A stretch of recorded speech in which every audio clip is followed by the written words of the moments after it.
اعوذ باللہ من الشیطان الرجیم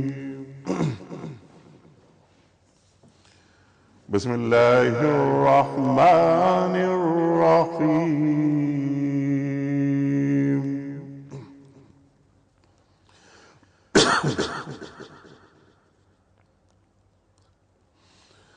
وَإِذْ قَالَ رَبُّكَ لِلْمَلَائِكَةِ إِنِّي خَالِقٌ بَشَرًا مِّن صَلْصَالٍ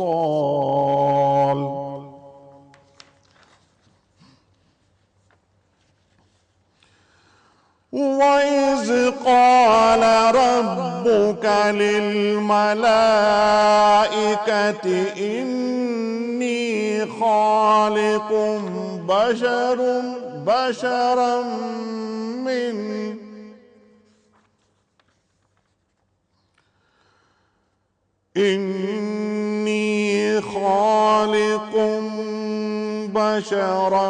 مِّن صَلْصَالٍ مِّنْ حَمَإٍ مَّسْنُونٍ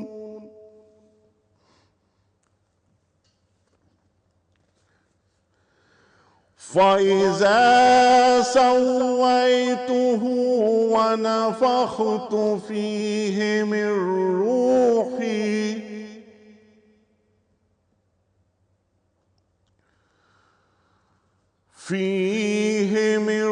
روحي فقعوا له ساجدين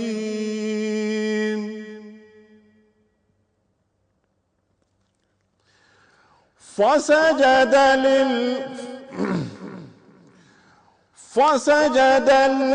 الملائكة كلهم أجمعون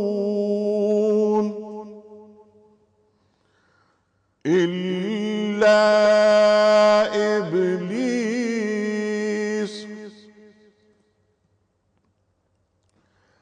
أبى أن يكون مع الساجدين صدق الله العظيم. خواتین حضرات، سورہ ہجر آیات 28 سے 31. اللہ تعالیٰ ارشاد فرما رہا ہے کہ پھر یاد کرو اس موقع کو جب تمہارے رب نے فرشتوں سے کہا کہ میں سڑی ہوئی مٹی کے سوکھے گارے سے ایک بشر پیدا کر رہا ہوں. جب میں اسے پورا بنا چکوں اور اس میں اپنی روح سے کچھ پھونک دوں تو تم سب اس کے آگے سجدے میں گر جانا. چنانچہ تمام فرشتوں نے سجدہ کیا سوائے ابلیس کے. اس نے سجدہ کرنے والوں کا ساتھ دینے سے انکار کر دیا. خواتین حضرات، سجدہ تعظیمی کا انکار ابلیس کر رہا ہے، مردود بن رہا ہے. اور سجدہ بندگی کا اگر انکار کر دیا جائے تو معاملات کیا ہو جاتے ہیں، یہ بھی ہم سیکھیں گے. اس سے پہلے کہ سوال رکھوں، پہلا میں تھانوی صاحب کی خدمت میں کل پوچھے گئے سوال کا درست جواب اور آج کا سوال.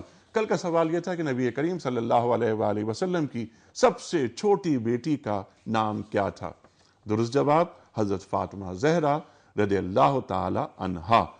آج کا سوال، کس صحابی نے نبی کریم صلی اللہ علیہ وآلہ وسلم کو غزوہ بدر کے قیدیوں کو فدیہ لے کر چھوڑنے کا مشورہ دیا؟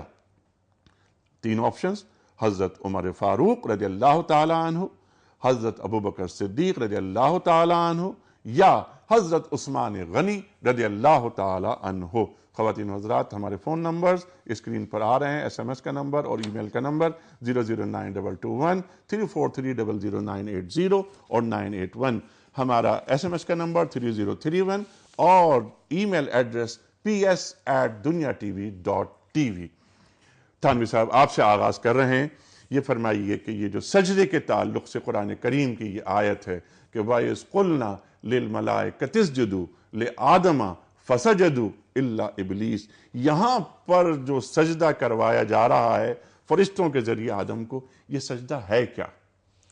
بسم اللہ الرحمن الرحیم. پہلی بات تو یہ ہے کہ انسان یا کوئی بھی مخلوق، انسان کا جو جسم ہے اس میں سر سب سے اعلیٰ اور قیمتی چیز سمجھی جاتی ہے۔ برادریوں میں، خاندانوں میں آپس میں کوئی جھگڑا ہوتا ہے اور نہیں نمٹ رہا ہوتا تو لوگ اپنا پٹکا اتار کے اور اپنی ٹوپی اتار کے رکھ دیتے ہیں، تو یہ آخری بات سمجھی جاتی ہے کہ میں آپ کے سامنے اپنی ٹوپی اتار کے رکھ رہا ہوں، اپنا صافہ اتار کے رکھ رہا ہوں، آپ اس بات کو حل کر لیں۔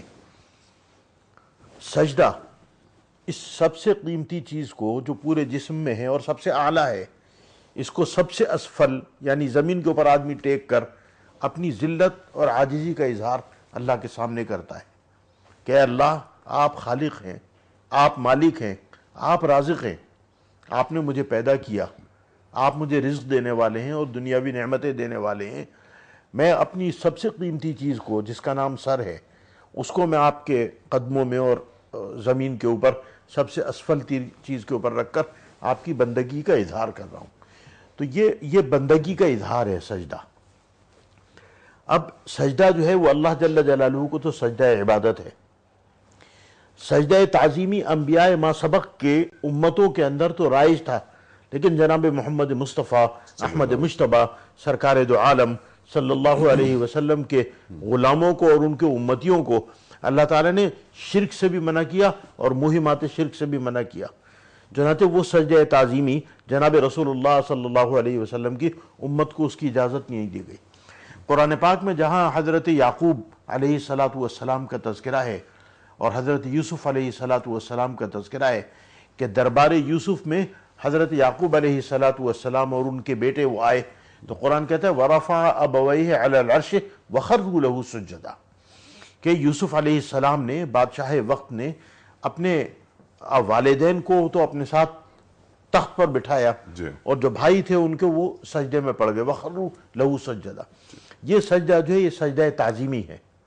علماء نے لکھا کہ انبیاء ما سبق کی امتوں کو کچھ ایسی بھی باتوں کی اجازت تھی جو جناب رسول اللہ صلی اللہ علیہ وسلم کی امت جو امتوں کی سردار ہے اس کو اللہ تعالیٰ نے نہیں دی۔ جیسے قرآن پاک میں حضرت سلیمان علیہ السلام اللہ کے نبی اور دنیا کے ان 4 بادشاہوں میں سے ایک بادشاہ جن کو اللہ نے پوری دنیا پر حکومت عطا فرمائی تھی، تو قرآن کہتے ہیں یعملون له ما یشاء من محارب وتماثیل وجفان کالجنوب وقدور الراسیات، تو ان کو اللہ تعالیٰ نے اس بات کی اجازت دی اور قرآن پاک اس کی تصدیق کرتا ہے کہ تماثیل شکلیں بنانا اور یہ تمام اس کی اجازت دی جو جنوں کے ذریعے انہوں نے تیار کرائی، لیکن جناب رسول اللہ صلی اللہ علیہ وسلم کو امت کو مجسمے بنانا، شکلیں بنانا، حتیٰ کہ فوٹوگرافی تک کو جناب رسول اللہ صلی اللہ علیہ وسلم نے حرام قرار دیا اور فوٹوگرافی سے بھی منع فرمایا، کیونکہ شرک کے ساتھ ساتھ مہمات شرک کو بھی جناب رسول اللہ صلی اللہ علیہ وسلم نے روکا۔ یہ قرآن پاک کی آیت وَإِذْ قُلْنَا لِلْمَلَائِكَةِ اسْجُدُوا لِآدَمَ فَسَجَدُوا إِلَّا إِبْلِيسَ، علماء نے لکھا کہ جب آدم علیہ السلام کا پتلا تیار کیا جا رہا تھا اور تخلیق کے ابتدائی مراحل سے گزر رہے تھے تو فرشتے اعتراض کر رہے تھے کہ نحن نسبح بحمدک ونقدس لک، اے اللہ کیا تیری تسبیح اور تقدیس بیان کرنے کے لیے ہم کافی نہیں کہ آپ ایک ایسی قوم پیدا کرنے جا رہے ہیں جو فتنہ و فساد برپا کرے گی؟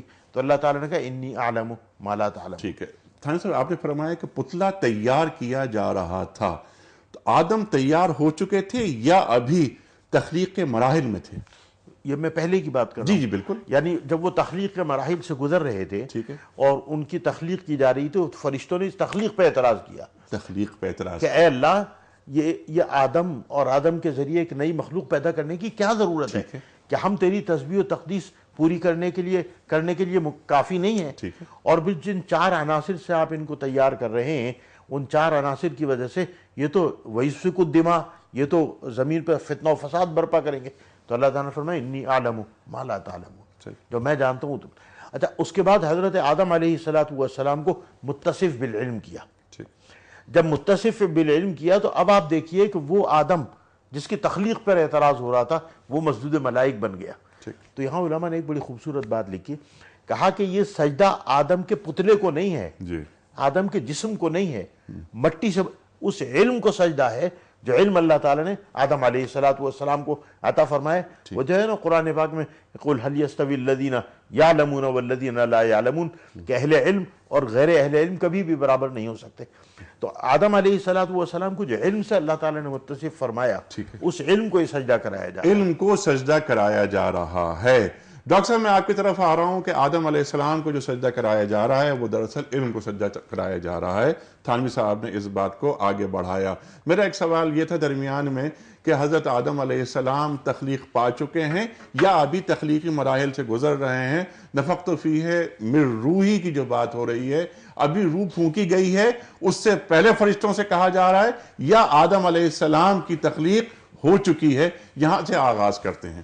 جی. قرآن مجید کی بے شمار آیات جب ہم پڑھتے ہیں جس میں سجدے کا ذکر ہے تو اس میں بیشتر مقامات پر سر تسلیم خم کرنے کا معنی اس کو نمایاں کیا گیا ہے. جب بھی اللہ تعالیٰ نے سجدے کا حکم دیا فرشتوں کو یا نباتات کو یا جمادات کو یا مخلوقات کو، تو اس میں سجدے کا لفظ محض اس بات کی طرف اشارہ ہے کہ ہم اس پوری کائنات کے مالک اور خالق ہیں، اور ہم جو کہہ رہے ہیں اس کے سامنے تم نے سر تسلیم خم کر دینا ہے، اور جو ذمہ داری اور جو کام تمہارے ذمہ لگایا جا رہا ہے اس کو بالکل بغیر کسی سوال اور جواب کے اور بغیر کسی شک اور شبے کے اس کام کو شروع کر دینا ہے، اور اطاعت کا عمل جو ہے اس کا آغاز ہو جانا چاہیے. اسی وجہ سے قرآن حکمت میں جب یہ کہا گیا کہ النجم والشجر یسجدان، تو اس میں پوری کائنات کو سمیٹ دیا گیا، جس میں جمادات اور نباتات سے لے کر تمام سیارے اور ستارے بھی شامل ہیں.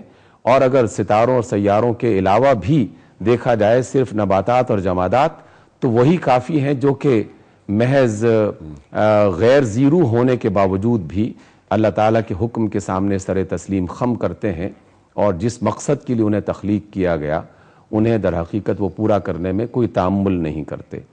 تو جب آدم کی تخلیق کی، اور آپ نے اپنی گفتگو کے آغاز میں جس عظیم الشان قرآن مجید کی آیت کی تلاوت فرمائی، آدم کا پتلہ تیار ہوا، اور پھر اس آدم کے پتلے کو انتہائی عظمت جو عطا کی گئی وہ ہے نفخت فیہ من روحی.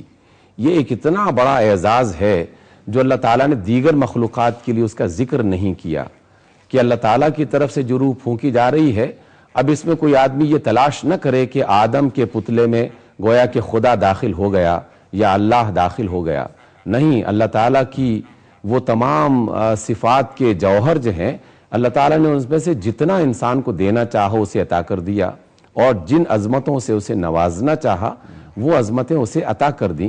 لیکن ادھر یہ اعزاز ملا، اور ادھر فرشتوں سے یہ کہا کہ ہم اس زمین پر جو خلیفہ بنا رہے ہیں اور اس کو اتنی زیادہ عظمتوں سے جب نواز رہے ہیں، اب جو کچھ بھی یہ کرنا چاہے تم سب نے اس کے ساتھ تعاون کرنا ہے، اور اس کے ہر حکم کے ساتھ تم نے اپنی تمام قوتوں کو، طاقتوں کو، صلاحیتوں کو اس کے سپرد کر دینا ہے.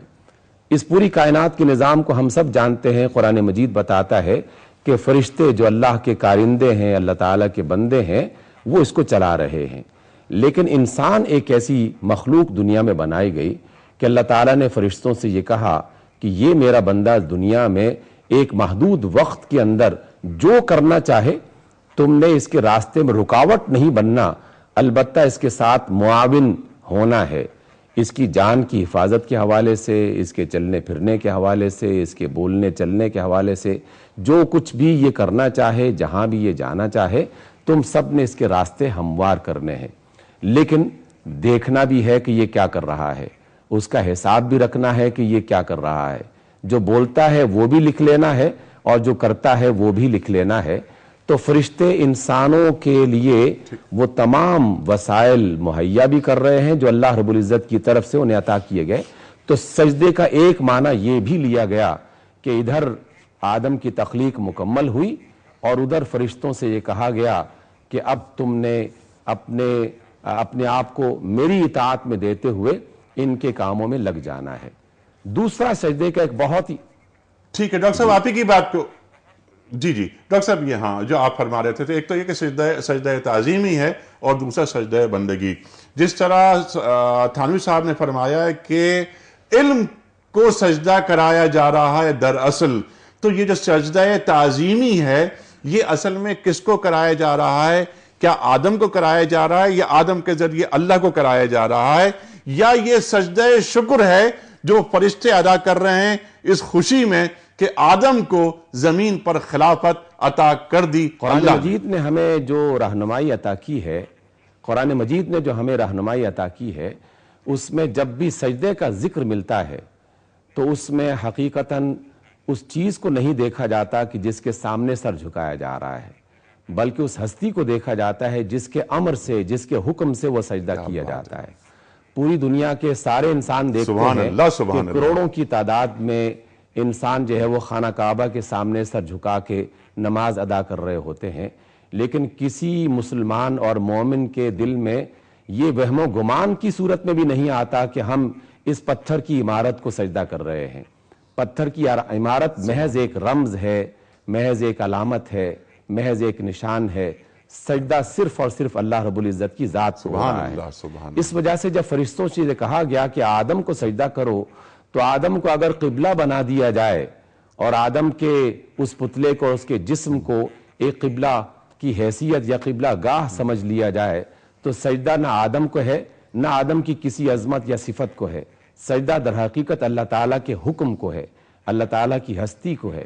اس میں ایک بہت ہی اہم ترین بات اور لازماً ہمیں سمجھنی چاہیے کہ جب ہم یہ کہتے ہیں تو وہ سارے مشرکین بھی کھڑے ہو جاتے ہیں ہمارے سامنے اور کہتے ہیں کہ اگر تم پتھر کے سامنے سجدہ کرتے ہوئے اور اپنی جبین کو ٹیکتے ہوئے یہ سمجھتے ہو کہ تم اللہ کی عبادت کرتے ہو، تو اگر ہم بھی کسی پتھر کی مورتی کے سامنے سجدہ کرتے ہوئے یہ تصور کر لیں کہ ہم بھی اپنے بھگوان یا اپنے کسی اس بڑی ہستی کو سجدہ کر رہے ہیں، تو ان دونوں میں کیا بنیادی فرق ہے؟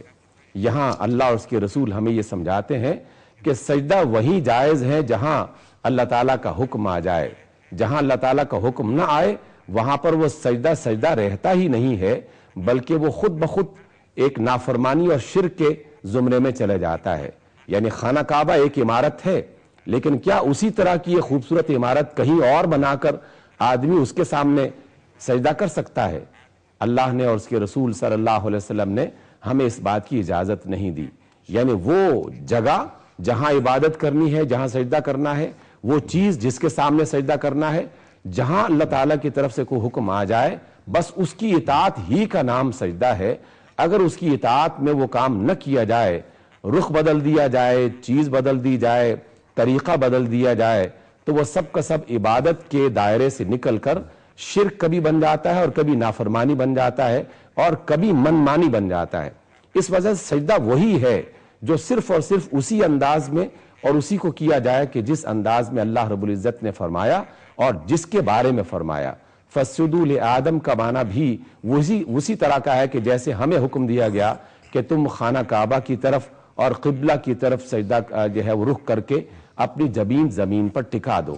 اس لیے فرشتوں کی طرف فرشتوں کا سجدہ کرنا ایک یہ بھی معنی دیتا ہے کہ در حقیقت سجدہ اللہ تعالیٰ ہی کو ہے اور اللہ تعالیٰ کے حکم کو بھی ہے۔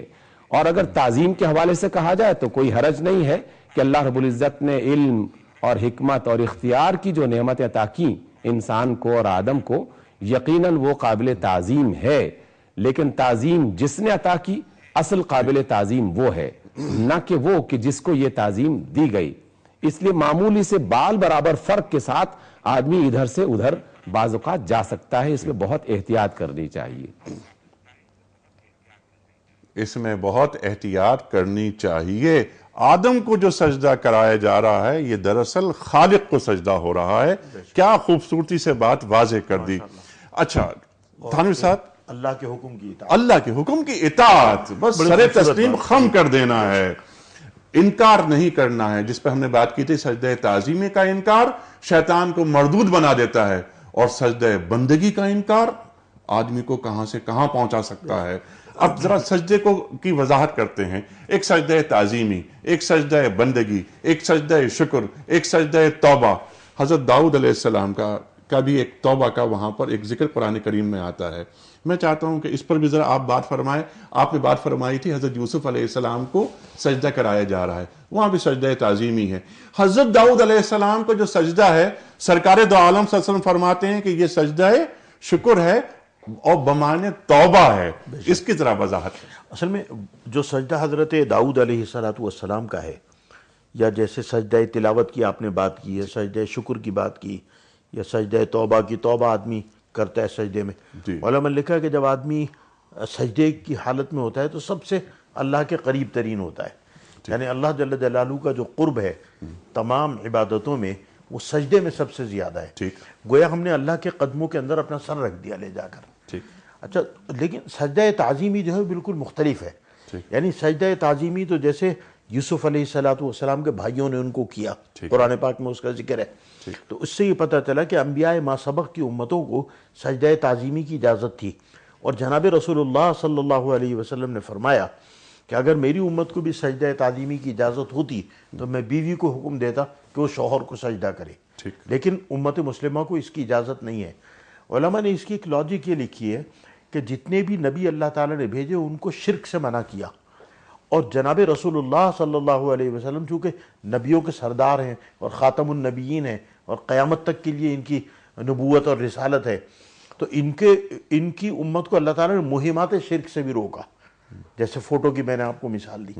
تو سجدہ تعظیمی انبیاء ما سبق کی امتوں میں تو اس کی اجازت دی گئی, لیکن جناب رسول اللہ صلی اللہ علیہ سجدہ تو سجدہ حالت رکوع کی یا کسی بھی آدمی کی اس طرح تعظیم کرنے کی کہ دوسرا آدمی سمجھے کہ آپ حالت رکوع میں چلے گئے, اس کی بھی اسلام میں اجازت نہیں ہے. ٹھیک ہے. خرّا راکعًا و اناب, جو بات قرآن کریم میں حضرت داؤد کے حوالے سے, وہاں سجدے کا ذکر نہیں بلکہ رکوع کا ذکر ہے جو کہ سجدے کے معنی میں آیا ہے. تو سجدہ تعظیمی جیسے کہ آپ نے فرمایا امت محمدیہ صلی اللہ علیہ وسلم میں اجازت نہیں ہے, قطعاً اجازت نہیں ہے. اچھا, ایک بات اور سوال ذہن میں یہ آتا ہے کہ حضرت داؤد علیہ السلام رکوع میں گئے یا سجدے میں گئے؟ اس آیت کی روشنی میں خرّا راکعًا و اناب ہے نا, اناب کا لفظ بھی ہے, تو اس سے علماء نے لکھا کہ سجدہ یعنی رکوع. اچھا, بسا اوقات رکوع کا لفظ بولا جاتا ہے, لیکن رکوع اور سجدہ دونوں اس سے مراد ہوتے ہیں. اچھا, یہاں تو خرّا راکعًا و اناب, اس میں سجدہ حضرت داؤد علیہ السلام نے سجدہ بھی کیا, اور سجدہ بھی کیا, لیکن یعنی رکوع, حالت رکوع اور حالت سجدہ دونوں, یعنی سجدہ بھی فرمایا اور رکوع بھی فرمایا. ٹھیک ہے. اچھا, اب ایک سجدہ, یہ تو سجدہ توبہ ہوا, سجدہ شکر ہو گیا, سجدہ تعظیمی ہو گیا. ایک سجدہ بندگی ہوتا ہے, وہ کیا ہے تھانوی صاحب؟ اللہ جل جلالہ نے, ہمارا کوئی استحقاق نہیں تھا, ہمیں عدم سے وجود میں لائے, پیدا کیا. اللہ تعالیٰ نے پیدا کرنے کے بعد انسان بنایا, انسان بنانے کے بعد مسلمان بنایا, پھر وجہ تخلیق کائنات جناب محمد مصطفیٰ احمد مجتبیٰ سرکار دو عالم صلی اللہ علیہ وسلم کی جوتیوں کو لگا ہوا ذرہ بنایا. تو اللہ جل جلالہ کی جو یہ ہمارے اوپر عنایتیں ہیں, پھر رزق عطا فرماتا ہے, اولاد عطا فرماتا ہے, کیا کون کون سی نعمت. قرآن کہتا ہے وَإِن تَعُدُّوا نِعْمَةَ اللَّهِ لَا تُحْصُوهَا, اگر تم اللہ کی نعمتوں کو شمار کرنا چاہو شمار نہیں کر سکتے. تو ہمیں اللہ جل جلالہ کا شکر ادا کرنا ہے ان نعمتوں پر بھی جن کا ہم شمار کر سکتے ہیں, اور ان نعمتوں پر بھی جن کا ہم شمار نہیں کر سکتے ہیں. تو سجدہ بندگی کیا ہے کہ اللہ کی بارگاہ میں آدمی سر ٹیک دے, کہے اے اللہ جو بھی نعمتیں مجھے عطا فرمائیں, میری پیدائش سے کیا بلکہ اس سے پہلے سے آج تک کی, وہ سب آپ کی عطا کردہ ہے, اور میں کتنا بھی میرا ایک ایک بال بھی اگر شکر کرے تو میں شکر ادا نہیں کر سکتا. شیخ سعدی رحمۃ اللہ علیہ نے بڑی خوبصورت بات لکھی, بڑی خوبصورت بات. شیخ سعدی رحمۃ اللہ علیہ نے کہا کہ انسان جو سانس لیتا ہے تو ہر سانس پر ایک شکر واجب ہے. ایک اس پر کہ جب میں نے سانس اندر لیا تو وہ اندر چلا گیا, اگر اندر نہ جاتا تو میری زندگی ختم ہو جاتی, اور جو میں نے اندر سانس لیا اس کو میں باہر لے آیا, اگر وہ باہر اللہ تعالیٰ اس کو باہر نہ لاتے, کہتے ہیں نا سانس گھٹ کے مر گیا, تو میری زندگی ختم ہو جاتی. تو فرمایا کہ اللہ جل جلالہ نے جو یہ ایک سانس اندر جا رہا ہے ایک باہر آ رہا ہے, بے خیالی کے ساتھ یہ عمل جاری ہے, اسی پر ہر سانس کے اوپر 2 شکر واجب ہے. تو جو نعمتیں اللہ جل جلالہ نے عطا فرمائی ہیں, وجود عطا فرمایا, اسلام عطا فرمایا کہ ہمارا نام عبداللہ اور عبدالستار ہے, ورنہ کوئی بدھو لال ہوتا, کوئی نتھو لال ہوتا مسور کی دال پی رہے ہوتے. تو ہمیں اس پہ اللہ جل جلالہ کا شکر ادا کرنا چاہیے. تو سجدہ بندگی کیا ہے کہ اللہ کی بارگاہ میں آدمی سجدے میں پڑ جائے اور اللہ کا شکر ادا کرے. اللہم لک الحمد ولک الشکر، اللہم لک الحمد ولک الشکر، اللہم لک الحمد ولک الشکر. کہ اے اللہ جو نعمتیں آپ نے مجھے عطا فرمائی ہیں چھوٹی سے لے کر بڑی تک، ادھر سے لے کر ادھر تک، میں ان تمام کے اوپر آپ کا شکریہ ادا کرتا ہوں. اس میں میرا کوئی استحقاق نہیں تھا. آپ نے عمر عطا فرمائی، آپ نے صحت عطا فرمائی، آپ نے روزی عطا فرمائی، آپ نے اولاد عطا فرمائی، آپ نے گھر عطا فرمایا، جتنی بھی نعمتیں اللہ اور ہمیں امت محمدیہ کا حصہ بنایا، صلی اللہ علیہ وسلم کی جوتیوں کا ذرہ ہمیں بنا دیا. کتنی بڑی نعمت. اور یہ اصل میں جو سجدہ بندگی ہے یہ شکر کی ادائی کی ایک شکل ہے. انیق صاحب اس پہ بھی آپ غور کریں، 18 کروڑ پاکستان میں، جی اتنے ہی تقریباً بنگلہ دیش میں، اتنے ہی چائنا میں، اتنے ہی بھارت میں. یہ سارے عربستان سے کوئی ہجرت کر کے تھوڑی آئے. یہ یہاں کی اقوام تھیں جن کو اللہ تعالیٰ نے اسلام عطا فرمایا. ان کا نام نتھو لال بدھو لال سے بدل کے عبداللہ اور عبد الرحمن رکھا گیا. اس پہ اللہ کا کتنا ہمیں شکر ادا کرنا. بالکل ٹھیک ہے. یہ جو سجدہ شکر ہے یہ کیا ہوتا ہے، اس کی ادائی کیسے ہوتی ہے اور اس کی شرائط کیا ہیں، اس پہ بھی ہم بات کروائیں گے ڈاکٹر صاحب سے. لیکن پہلے کچھ کالرز کو لے لیتے ہیں. السلام علیکم. وعلیکم السلام. نیک صاحب ثاقب عرض کر رہا ہوں کراچی سے. جی ثاقب صاحب. سر گزارش یہ تھی اگر آپ تھوڑی سی بات سنیں میری، جی کیونکہ میرے سوالات کا جواب نہیں ملتا. اچھا فرمائیے سر. گزارش یہ ہے کہ اگر 1-2 منٹ دیں مجھے آپ. جی تو کافر کا لفظ سب سے پہلے قرآن پاک میں استعمال ہوا ابلیس کے لیے. ٹھیک ہے. ٹھیک ہے، آیت نمبر 34 سورہ بقرہ کی. ٹھیک. اچھا اب اس سینیریو میں ہم آگے بڑھتے ہیں تو یہاں حق و باطل کا معاملہ شروع ہو جاتا ہے. ٹھیک. انسان کی صورت میں اور جن کی صورت میں. اچھا ہم گزارش یہ کر رہے ہیں آپ سے کہ ان بنیادوں پر ہمیں پورے قرآن کے سینیریو میں ان چیزوں کو دیکھنا پڑے گا اور آئیڈینٹی اس کی ویریفائی کرنی پڑے گی. ابلیس جب خود کہہ رہا ہے کہ میں آگ سے بنایا گیا، ٹھیک. اچھا کیا نبی کریم صلی اللہ علیہ وسلم سے بہتر تفسیر ایسا ممکن ہے کہ کسی آیت کی انہوں نے تفسیر نہ کی ہو یا صحابہ کرام کو نہ بتایا ہو؟ نہیں ممکن نہیں. اچھا اب یہ ممکن نہیں ہے نا. اب گزارش یہ تھی کہ یہ جب پرسوں کویشچن آیا کہ جنات میں پہلا کون سا جن تھا، تو جواب یہ دیا گیا کہ قرآن پاک اس میں اس کی وضاحت نہیں ہے. اور بالکل صحیح بات تھی. ٹھیک ہے. اب گزارش یہ ہے کہ جب اس کی وضاحت یہ ہے تو جنات پہلے سے جو وجود ظاہر کیا جا رہا ہے مختلف مفسرین کے حوالے سے، تو اس کی نہ دلیل قرآن پاک میں ہے نہ حدیثوں میں ہے. ٹھیک ہے، یہ آپ ویریفائی کر دیں تھانوی صاحب سے. دوسری بات یہ گزارش تھی آپ سے کہ اب اس کو آگے لے کر ہم بڑھتے ہیں معاملات کو، تو ہمیں مختلف سینیریو میں یہ دیکھنے کو مل رہا ہے کہ اس کا مطلب کہ قرآن پاک حدیث میں ابلیس آئیڈینٹیفائی ہو رہا ہے. ٹھیک ہے. اور اس کی ضروریت آئیڈینٹیفائی ہو رہی ہے. ٹھیک ہے. ابلیس کی نہیں، شیطان کی ضروریت. ہاں ابلیس کی نہیں ہو رہی، واضح ہے نا. ایک بات یہ بھی ہے، شاید لائن کٹ گئی آپ کی. جی اگلی کال لے لیتے ہیں. جی السلام علیکم. جی وعلیکم السلام. جی جناب والا فرمائیے سر. جی میں ملک امجد اسلام امجد بات کر رہا ہوں گوجرا سے. جناب والا سر ایک تو بہت آپ کو میں مبارکباد دینا چاہتا ہوں کہ آپ اتنا اچھا اور ماشاءاللہ قابل اصلاح پروگرام لوگوں کے لیے کر رہے ہیں. اللہ تعالیٰ آپ سب کو اس کی جزا دے. میرا آپ جو ہمارے علماء اکرام آپ کے پروگرام میں آج شامل ہیں، میرا سوال ان سے یہ ہے کہ حضرت آدم علیہ السلام کے بارے میں ہم پڑھتے ہیں کہ ان کی تخلیق جو ہے وہ اللہ تعالیٰ نے اپنے ہاتھوں سے فرمائی. جی دونوں ہاتھوں سے. باقی جو اس کائنات میں جو باقی مخلوقات ہیں ان کے بارے میں مجھے تھوڑی سی اپنا یہ وضاحت کر دیں کہ ان کو بھی کیا اللہ تعالیٰ نے اپنے ہاتھوں سے جو ہے وہ تخلیق کیا ہے کہ یا وہ کن کے لفظ سے جس طرح کہ ہم پڑھنے میں ملتا ہے کہ کن اور ہو جا اور وہ تمام چیزیں جو ہے وہ اس کائنات میں جو ہے وہ تخلیق ہو گئی. ٹھیک ہے بالکل ٹھیک ہے. اگلی کال بھی لیتے ہیں. یہ سوال بہت اچھا ہے آپ کا. جی السلام علیکم. وعلیکم السلام. جی فرمائیے سر میڈم. ایک تو یہ کہ میں نے پوچھنا یہ تھا کہ جیسے آپ کا یہ جو پروگرام چل رہا ہے نا، اس کے ماشاءاللہ بہت زبردست ہے. اور یہ مطلب جتنے عرصے سے یہ چل رہا ہے تب سے میں دیکھ رہی ہوں. اور ماشاءاللہ آپ کے جو پروگرام سے جو نالج مل رہی ہے نا ہم لوگوں کو، الحمدللہ. بس یہ ہمارے علماء اللہ سلامت رکھے تشریف لاتے ہیں، ہم ان سے سیکھتے ہیں، علمی کمی دور ہوتی ہے. سوال کیا ہے بی بی آپ کا؟ آپ سے ایک ریکویسٹ یہ کرنی تھی کہ اس پروگرام کو پلیز اس کو ریپیٹ کر دیں، کیونکہ یہ جو پروگرام جس ٹائم پہ چل رہا ہوتا ہے، ایک تو یہ ہوتا ہے کہ یہ ورکنگ جو لیڈیز ہوتی ہیں یا جو بچے ہوتے ہیں، ٹھیک ہے، یہ سارے مطلب اسکول گوئنگ ہوتے ہیں، اس ٹائم پہ بالکل ٹھیک ہے. اچھا ڈاکٹر صاحب آپ کی خدمت میں سوال رکھتا ہوں. پہلے یہ جو کالر کا سوال تھا کہ حضرت آدم علیہ السلام کو اللہ نے اپنے ہاتھ سے بنایا، بلکہ قرآن کریم کی جو آیت ہے اس میں تو اللہ تعالیٰ فرما رہا ہے کہ میں نے اپنے دونوں ہاتھوں سے آدم علیہ السلام کی تخلیق کی. ایسے ہی نا تھانوی صاحب؟ خلقت بیدی. جی. تو ڈاکٹر صاحب یہ کیا دنیا کی جو دیگر اشیاء ہیں کیا وہ بھی اللہ تعالیٰ نے اپنے ہاتھ سے تخلیق کی یا وہ کن سے تخلیق ہو گئی؟ یہ امجد صاحب کا سوال. جی اس سوال سے میں آغاز کرتا ہوں. جہاں تک اس آیت کا تعلق ہے جو ابھی آپ نے فرمایا اور جس کی طرف اشارہ کیا، در حقیقت اللہ رب العزت یہ بتانا چاہتے ہیں کہ آدم کی تخلیق کو خصوصی اہتمام کے ساتھ جو ہے وہ مکمل کیا گیا. یعنی اس میں آدم کی عظمت کی طرف اشارہ بھی ہے.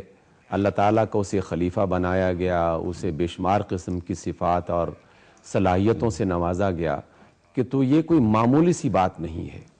میں آدم کی عظمت اور انسان کی عظمت کے بارے میں قرآن مجید کی آیات کی روشنی میں جب دیکھتا ہوں تو بعض اوقات تو ایسا لگتا ہے کہ جیسے ہم کچھ مبالغہ آرائی سے کام لے رہے ہیں، لیکن حقیقت ایسی نہیں ہے، بلکہ واقعی اللہ رب العزت نے آدم کو اور انسان کو یہ عظمت عطا کی. اور قرآن مجید کی آیتیں بتاتی ہیں کہ جس روز اس دنیا سے اس انسان کو ختم کرنے کا فیصلہ کیا جائے گا، بس اسی روز یہ کائنات پوری کی پوری سمیٹ دی جائے گی. سمندروں میں آگ لگا دی جائے گی، پہاڑوں کو دھنک دیا جائے گا، آسمان کو لپیٹ دیا جائے گا.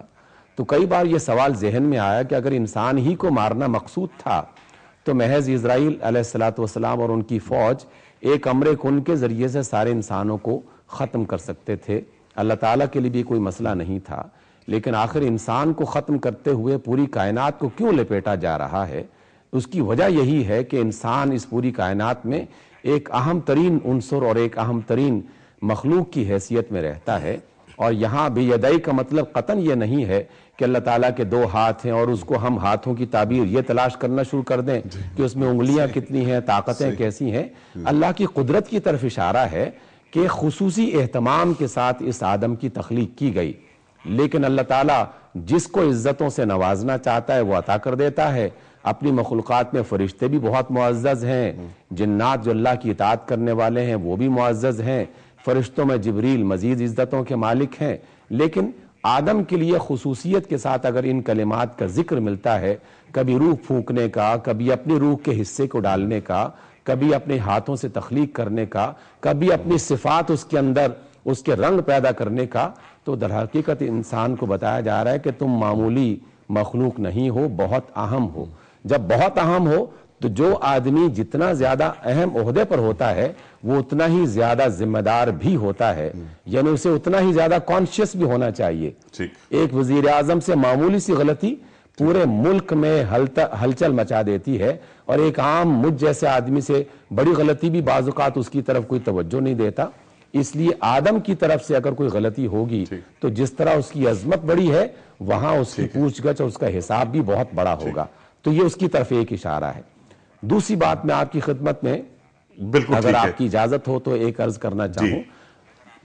اچھا، میں ڈاکٹر صاحب یہ چاہ رہا تھا، ضرور آپ سے تفصیلی بات کرواؤں گا میں، اور سجدہ جو بندگی ہوتی ہے اس پر میں چاہتا ہوں کہ آپ تفصیلی کلام فرمائیں. لیکن پہلے کچھ کالرز، کیونکہ بہت دور دور سے کالز آتی ہیں، شکایت ہم سے یہ ہوتی ہے کہ ہماری کال نہیں ملتی، تو میں چاہتا ہوں ذرا اپنے کالرز کو ان سے تعلقات میں اچھے رکھوں اپنے.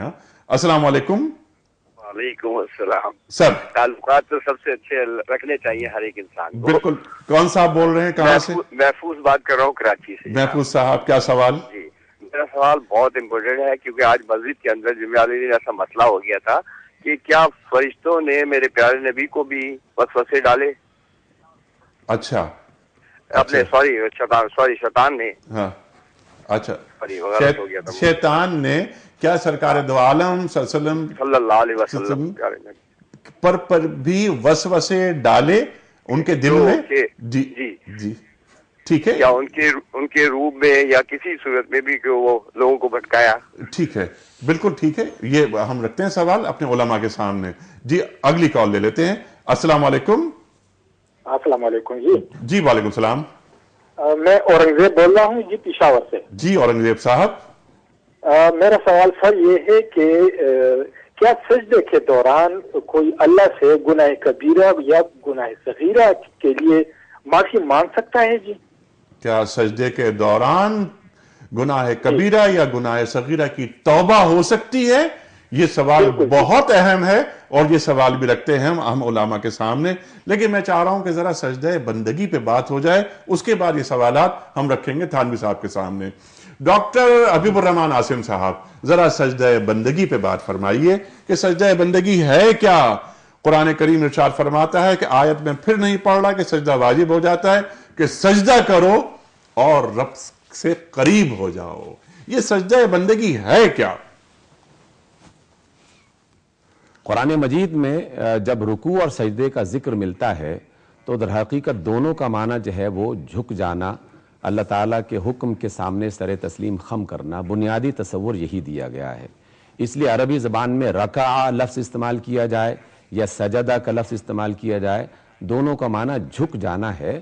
اور اردو زبان کا دامن بھی ہمیں یہی معنی عطا کرتا ہے کہ جھک جانے کا معنی در حقیقت اللہ تعالیٰ کے حکم کے سامنے اس بات کا اظہار کرنا کہ اے اللہ جو تو نے پسند کیا ہم نے اسے پسند کیا، جو تو نے کہا میں اس کو بالکل اسی طرح کرنے کے لیے تیار ہوں.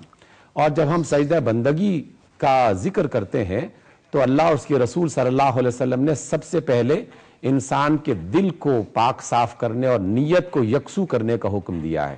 آپ نے اپنی گفتگو کے آغاز میں علامہ کے ایک بڑا خوبصورت شعر پڑھا جو مسلمانوں کے لیے انہوں نے بتایا تھا کہ میں جو سر بسجدہ ہوا کبھی تو زمین سے آنے لگی صدا، تیرا دل تو ہے صنم آشنا تجھے کیا ملے گا نماز میں. وہ بندہ جس کی جبین زمین پر ہے، ناک زمین سے رگڑ رہا ہے، لیکن دل کسی صنم کے ساتھ اٹکا ہوا ہے تو اس کا سجدہ سجدہ بندگی نہیں ہے، بلکہ وہ محض ایک دکھاوا کر رہا ہے یا اپنے آپ کو دھوکہ دے رہا ہے اور اللہ کو دھوکہ دینے کی کوشش کر رہا ہے. اس لیے اپنی نیت کو اور اپنے دل کو خالصتاً اللہ کی بندگی میں لانا یہ سجدے کا سب سے پہلا اور بنیادی عنصر ہے. اس کو اپنے ذہن میں رکھنا چاہیے کہ میں اللہ کے سوا کسی سے طلب نہیں کرتا، میں اللہ کے سوا کسی کی بندگی اور عبادت نہیں کرتا. اسی وجہ سے اللہ رب العزت نے اطاعت میں اور عبادت میں بہت بنیادی فرق کیا ہے کہ ہم رسول کی اطاعت کرتے ہیں لیکن عبادت صرف اور صرف اللہ کی کرتے ہیں. اللہ کی بات کو سن لینا، اللہ تعالیٰ کی بات کو سر تسلیم اس کے سامنے خم کر لینا اور پھر اس کو اسی کے مطابق کرنا جس طرح اس نے کہا ہے، اس میں اپنی مرضی اور اپنی خواہش کو شامل نہ کرنا، در حقیقت یہ اس بندگی کی طرف انسان کو لے جاتا ہے جس میں محبت اور ایمان بھی ہو اور جس میں اطاعت اور شکر گزاری کا پہلو بھی موجود ہو. آپ نے جس آیت کی طرف اشارہ کیا در حقیقت اس میں اسی قربت کی طرف اشارہ کیا گیا ہے کہ جو شخص اپنے دل سے اور اپنے ظاہر سے اللہ تعالیٰ کی بندگی کر رہا ہے وہی اللہ تعالیٰ کی قربت حاصل کر رہا ہے. اس لیے سجدہ کرو، اللہ تعالیٰ کے قریب ہو جاؤ، اور دیگر تمام آیات میں بھی اسی بات کی طرف اشارہ کیا گیا ہے. اس لیے ہم تو اب ایک ہی سجدہ کر رہے ہیں اور اللہ سے مانگو، اب ایک ہی سجدہ ہے جی، اور اللہ سے مانگو جی. اچھا، اور پھر مانگنے کے آداب بتائے، سجدہ کرو اور اللہ تعالیٰ سے قربت اختیار کرو اور مانگو، چپٹ جاؤ اللہ تعالیٰ سے، چمٹ جاؤ اللہ تعالیٰ سے، کہ جس طرح ایک بچہ ماں سے چمٹ کے مانگتا ہے. جب ہم اللہ تعالیٰ سے مانگتے ہیں تو بعض اوقات ہمارا عمل بھی بتا رہا ہے کہ ہم اللہ تعالیٰ ہی سے مانگ رہے ہیں، اور بعض اوقات ہماری زبان بتاتی ہے کہ ہم اللہ تعالیٰ سے مانگ رہے ہیں، اور بعض اوقات دل میں آنے والی کیفیت بتا رہی ہے کہ ہم اللہ تعالیٰ سے مانگ رہے ہیں. اسی لیے اللہ تعالیٰ جو ہے وہ علیم بذات الصدور ہے، دلوں میں آنے والے خیالات کو بھی وہ جانتی ہے. اس لیے وہ تمام لوگ بھی اللہ تعالیٰ ہی سے مانگ رہے ہوتے ہیں جن کی بعض اوقات زبان حرکت نہیں کر رہی ہوتی اور زمین پر سجدہ بھی نہیں کر رہے ہوتے، لیکن محض آنکھوں سے چند آنسو گرے اور لوگوں نے دیکھ لیا کہ اندر کی کیفیت بتا رہی ہے کہ وہ اپنے اللہ کو یاد کر رہا ہے. اس لیے بندگی کی تمام شکلوں کو ہی، جس میں اطاعت بہت بنیادی چیز ہے لیکن اس سے پہلے ایمان، اور ایمان کے بعد نیت کا خالص کرنا، یہ ساری چیزیں جب اکٹھی ہوں گی تب کہیں جا کر بندگی بنے گی، وگرنہ محض کبھی دکھاوا بن جائے گا، کبھی شرک بن جائے گا، کبھی کچھ اور چیز بن جائے گی. بالکل ٹھیک ہے. اور پھر یہ ایمان، اطاعت، بندگی، دل کا خالص ہونا جو ڈاکٹر صاحب آپ نے فرمایا، اس کے بعد جو سجدہ ہوتا ہے وہ سجدہ پھر اللہ سے ملا دیتا ہے. تھانوی صاحب اس پر بھی میں بات کرنا چاہ رہا تھا، کروانا چاہ رہا تھا آپ سے، لیکن جو سوالات آئے تھے میں چاہ رہا ہوں اس پر، کیونکہ وقت بہت کم رہ گیا ہمارے پاس. یہ بتائیے کہ کیا دوران سجدہ گناہ صغیرہ یا گناہ کبیرہ ان کی توبہ ہو سکتی ہے؟ بالکل ہو سکتی ہے، بلکہ بہترین طریقہ یہ ہے کہ سجدے کے اندر پڑھ کے آدمی دعا مانگے. لیکن جو نماز کا سجدہ ہے جس میں سبحان ربی الاعلیٰ ہم کہتے ہیں، اس میں ہم دعائیں نہیں کریں گے. اس میں تو ہم سجدہ کر کے نماز مکمل کریں گے. لیکن جیسے ہم ہاتھ اٹھا کے دعا مانگتے ہیں، اس طرح ہم سجدے میں پڑھ کے بھی دعا مانگ سکتے ہیں. اور وہ بہترین طریقہ ہے چونکہ سب سے قربت اللہ جل جلالہ کی سجدے میں ہوتی ہے. تو اگر ہمیں اپنے گناہوں کی معافی مانگنی ہے، استغفار کرنا ہے، صغیرہ یا کبیرہ، تو ہم سجدے میں جا کر مانگیں، وہ زیادہ بہتر ہے بنسبت ہاتھ اٹھا کر جو زیادہ بہتر ہے. آپ فرما رہے ہیں. اچھا، کیا سرکار دو عالم صلی اللہ علیہ وآلہ وسلم پر بھی شیطان کے وسوسوں نے عمل کیا؟ نہیں. اس کی وجہ یہ ہے کہ جناب رسول اللہ صلی اللہ علیہ وسلم معصوم عن الخطا ہیں، نمبر 1. نمبر 2 بات یہ ہے کہ ان کی جو سنت اور ان کا جو طریقہ ہے وہ ہمارے لیے شریعت ہے، یعنی ہمیں اس پہ چلنا ہے. تو اگر خدا نخواستہ شیطان جیسے مجھے اور آپ کو اور عام انسانوں کو وسوسہ ڈالتا ہے، اگر ایسے وسوسہ ڈالنے میں جناب رسول اللہ صلی اللہ علیہ وسلم پہ کامیاب ہو اور کوئی ایسا عمل کرائے جو خلاف شریعت ہے، یعنی جو اللہ کے منشا کے خلاف ہے، تو امت کے لیے وہ ایک سنت اور ایک طریقہ بن جائے گا، چنانچہ ممکن العمل نہیں ہے. بالکل ٹھیک ہے. ثانوی صاحب یہاں وقت ختم ہو رہا ہے. ایک پرچی نکال کر آپ اعلان کر دیجئے. کل کے پوچھے گئے سوال کے صحیح جواب جن لوگوں نے دیے، اس میں سے ایک صاحب یا صاحبہ کی خدمت میں ہم روزانہ کتابوں کا تحفہ پیش کرتے ہیں. آج کے ونر کون ہیں؟ جی، بدین سے سندھ. جی، بدین سے زبیر خان. بدین سے زبیر خان صاحب آپ کی خدمت میں دنیا ٹی وی کی جانب سے کتابوں کا تحفہ پیش کیا جا رہا ہے. آپ کو بہت مبارک ہو. بہت سی گفتگو ہوئی ہے سجدے کے حوالے سے، لیکن اس پر گفتگو انشاءاللہ کل بھی ہوگی. اقبال کا ذکر ہوا، ڈاکٹر صاحب نے بھی اقبال کا ذکر کیا. اقبال کا ایک شعر سجدے کے حوالے سے میں آپ کی خدمت میں پیش کرتا ہوں، لیکن اس پر گفتگو ہم کل کریں گے کہ یہ مصرع لکھ دیا کس شوخ نے محراب مسجد پر. یہ مصرع لکھ دیا کس شوخ نے محراب مسجد پر، یہ ناداں گر گئے سجدوں میں جب وقت قیام آیا. جب وقت قیام ہوتا ہے تو وہاں سجدوں کی ضرورت نہیں رہتی، اور وقت قیام آنے کے بعد اور قیام کرنے کے بعد پھر جو سجدہ ہوتا ہے وہی سجدہ مطلوب ہے اللہ تعالیٰ کو، اللہ کے رسول صلی اللہ علیہ وآلہ وسلم کو، ہم سے. تو ہمیں معلوم ہونا چاہیے کہ ہمیں قیام کب کرنا ہے اور سجدہ کب کرنا ہے. خواتین و حضرات، تفصیل سے کل انشاءاللہ بات کریں گے. فی الحال میں کل کے پوچھے گئے سوال کا درست جواب، آج کا سوال اور قول رکھوں گا حضرت علی مرتضیٰ کرم اللہ وجہہ کا. کل کا سوال یہ تھا کہ نبی کریم صلی اللہ علیہ وآلہ وسلم کی سب سے چھوٹی بیٹی کا نام کیا تھا؟ صحیح جواب حضرت فاطمہ زہرا رضی اللہ تعالی عنہا. آج کا سوال نوٹ فرما لیجئے. کس صحابی نے نبی کریم صلی اللہ علیہ وآلہ وسلم کو جنگ بدر کے قیدیوں کو فدیہ لے کر چھوڑنے کا مشورہ دیا؟ 3 آپشنز: حضرت عمر فاروق رضی اللہ تعالی عنہ نے، یا حضرت ابوبکر صدیق رضی اللہ تعالی عنہ نے، یا یہ مشورہ دیا حضرت عثمان غنی رضی اللہ تعالی عنہ نے. خواتین و حضرات، صحیح جواب روانہ فرمانے کے لیے ہمارے فون نمبر اسکرین پر موجود ہیں، نوٹ فرما لیجئے. 009221303000980 اور 981. ہمارا SMS کا نمبر 3031 اور ہمارا ای میل ایڈریس ہے ps@dunyatv.tv. اور یہ وقت ہے آج کی بات کا. فرما رہے ہیں صاحب نہج البلاغہ حضرت علی مرتضیٰ کرم اللہ وجہہ کہ جو مال تمہارے ہاتھ سے نکل گیا اور تمہیں کوئی سبق سکھا گیا اسے ہاتھ سے نکلا ہوا نہ سمجھو. جو مال تمہارے ہاتھ سے نکل گیا اور تمہیں کوئی سبق سکھا گیا اسے ہاتھ سے نکلا ہوا نہ سمجھو. خواتین و حضرات، انیق احمد کو اجازت، اور سجدے پہ گفتگو انشاءاللہ تسلسل سے کل بھی ہوگی. خدا حافظ.